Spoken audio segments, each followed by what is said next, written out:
Welcome back to the Skin Deep podcast. This is the good, the crazy, the ugly, where we review and critique too good, too crazy, and too ugly tattoos. And my guest critiquer is Columbus OG tattooer Iggy. How you doing, brother? Good, man. How are you doing? I'm doing good. This is always my favorite part. Oh I man, I've got never done some. this before, so I'm excited. I've never Let's get to critiqued. it. Yeah, I've never critiqued like this anyway, in this kind of Right? platform. We've got the good. Yeah, Dude, this DeWalt, I love it. It's just, seriously. bro, it's so good. The shading's so good. I love they threw that traditional flower in there just to give it a little bit of pop. Yeah, just to let you Um, know, this I feel like the flower is the artist letting you know who he is. right. Yeah. Because Yeah. I think it would have upheld just fine without the flower. I think the flower is just an added, like, yeah, this is me. I agree. Never thought about it that way, but now that you bring it up, but yeah, I love the use of the opaque grays.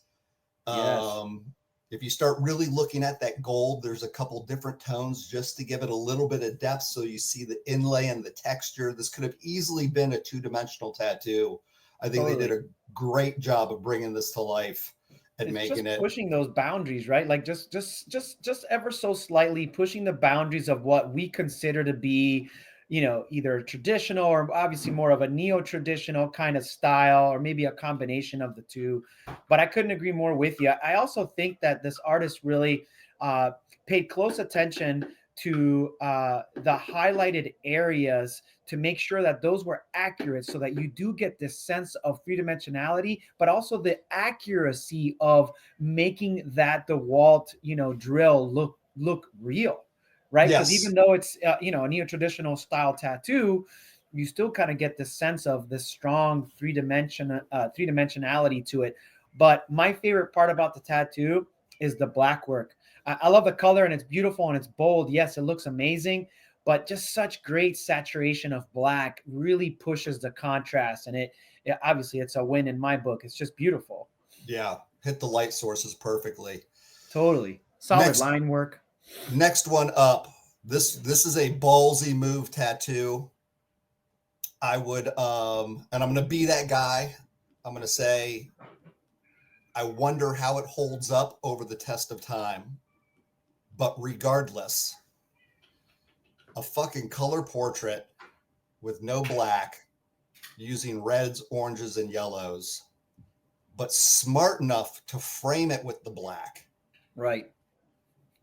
I think they Totally. nailed this. So besides outside of the longevity, and to be quite honest, it very well with today's technique and tattooer's ability, this thing may hold the test of time just fine. So I'm just curious to see it in 10 Right. years. I think they nailed this though. That Yeah. is a tough fucking way to do a portrait.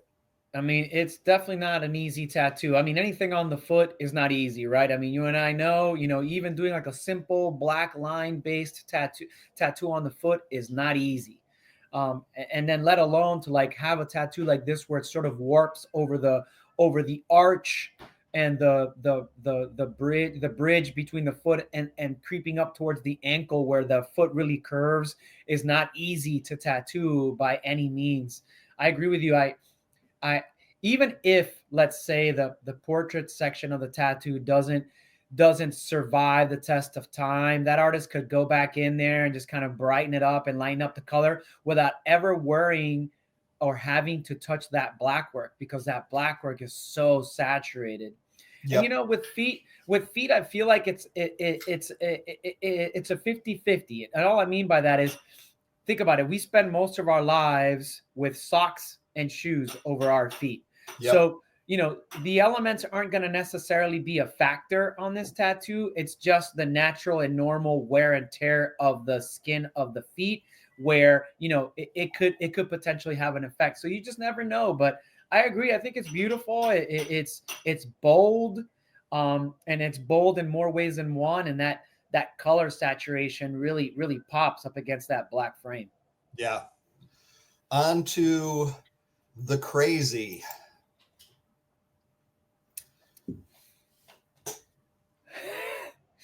Man. Yeah. Whenever I see, there's a few of these guys. There's that guy, Black Alien guy, and then we've got this guy. And I'm just,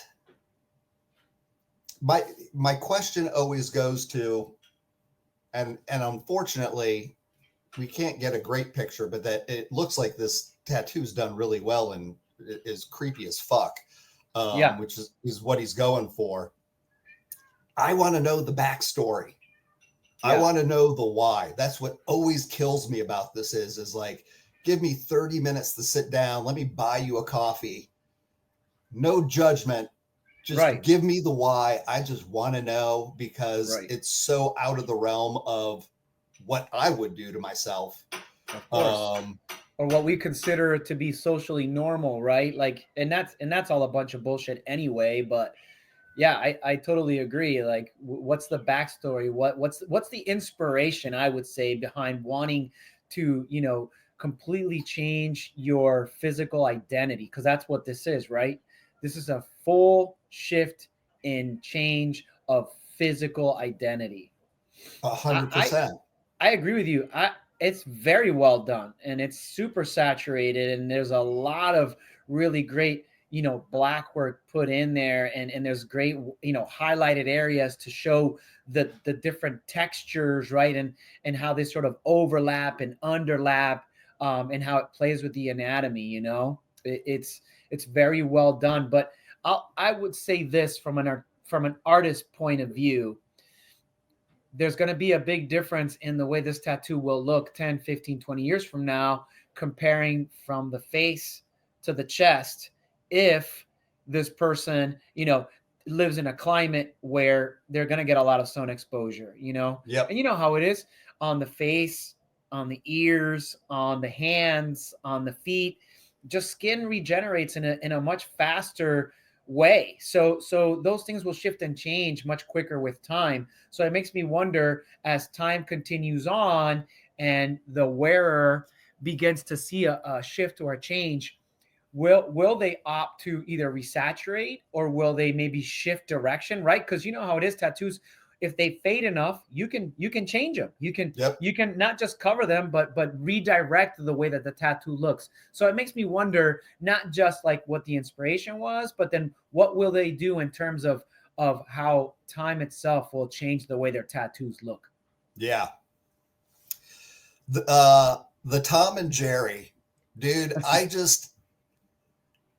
this is so funny. And being a fan of Tom and Jerry, Of course. this was being 54 when I would come home from middle school. We had 3 TV stations. We didn't have cable. You put on whatever ABC's running, the Flintstones, and then it's the Looney Tunes with, and Tom and Jerry was one of my favorite. I saw this tattoo and I just thought, this makes me laugh, and is just I love it. I love it. Yeah. Dude, I'm with you. I'm the same. I'm around your age. I just turned 53. Same thing. I'd come home and Tom and Jerry would be on. One of the first things that I noticed, though, with this tattoo is this person who got this tattoo, their hands don't look old enough to appreciate Tom and Jerry. They don't seem old enough, but kudos to them for if they are a young person and do appreciate it. I agree. I love the homage to those cartoons, and like you said, there was such a big part of our childhood growing up. So I think that's super cool and super awesome. But it's on the palms of the hands, so I hope they're prepared to touch those puppies up as time passes. But Yep. I love it. I think it's awesome. It's hilarious and it's fun. I bet you this guy is probably full of jokes and is just probably tattoos say a lot about people, right? And I guarantee you this guy is probably, all about the comedy and just loves to have fun and is probably a fun-loving person, Yeah. Would love to see what other quote unquote crazy tattoos he has on him. But Totally, especially if they're willing to commit their palms to Tom and Jerry. Yeah, this thing just makes me laugh. Onward and forward. So typically we label this the ugly. In today's section, though, I think we could say we reviewed the good, the crazy, and the wrong. Um, that isn't the order. Exactly. And I know because I drive a stick shift as well. I'm like, wait, that's not how it goes. So I'm confused on, are you a car fanatic? You know, are you loyal to a manual transmission? Right. To get this tattoo, but it's wrong, and you not know that it's wrong. Yeah, I'm a little confused. You know, technically it's relatively sound. You Yes. know, it's not terrible, but I agree. Like, and you know, and this is something that us as tattoo artists think about often when it comes to spelling or when it comes to like having the proper order of things being written. Is something that we triple check, quadruple check. We have our clients check. So it makes me wonder, even though this tattoo is technically sound, where is the fail here? Meaning, was this done intentionally? That the artist like not check the order because maybe they don't drive manual or aren't familiar? Is this some kind of joke? Like, I'm confused. Yeah. And exactly all those two as well. We don't know the backstory of this, but Exactly. as I had to put it up here because at the end of the day, it's wrong. Yes, it's a head scratcher. You know. Yes. Speaking of wrong and ugly. Oh man, yeah. I don't even fucking know what's going on here. And I don't even know. You're right. I don't even know where to start. You're right. It's just, yeah, it's poorly done. Right. And it's a hot mess, right? It's a hot mess. Yeah, like it's like it was free-handed. Right. And I don't even get how. Again, head scratcher, dude. How do you total head scratcher. Like, Google a compass. Yeah, not only Google a compass, but then, you know, you can also say perhaps this was, you know, maybe done in a different country where maybe the different letters, right? You know, in a country where maybe the compass letters are different than the you know, American ones or English ones, I should say. So it just makes you wonder, like, where again, where did it all go wrong? Who designed this? And like, did they do like proper research? Like, were they trying to incorporate different elements right into the compass for the particular client and what they were wanting? You know, was this done in somebody's basement? You know, like, you know, there's a lot of questions here.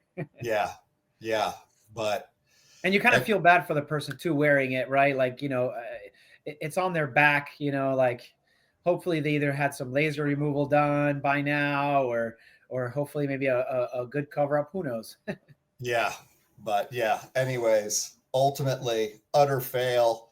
Yeah. Thank you for joining me on the good, the crazy, and the ugly. Yeah, man. Thanks for having me on. That was fun, man. For those who maybe skipped our first two podcasts, which are on the channel, check them out, and want to know more about you, how can people get hold of you? Yeah, going through our website is just the best way, www.AIONTattoo.com, and that's AION. Feel free to shoot us a message, fill out a contact form, and you can email me that way. All our socials are connected through there, so it's super easy to navigate and find. So yeah, you can get a hold of me that way. Awesome. Iggy, I appreciate this morning. It was a blast. Have a great day. Try to stay warm. And yeah, I appreciate you coming on as the guest critiquer. Thanks, man. I appreciate you as well. And stay warm also, man. We're definitely seeing some cold temperatures these past couple of days. Yes, we are, brother. Have a good morning, man. You too, man. Later.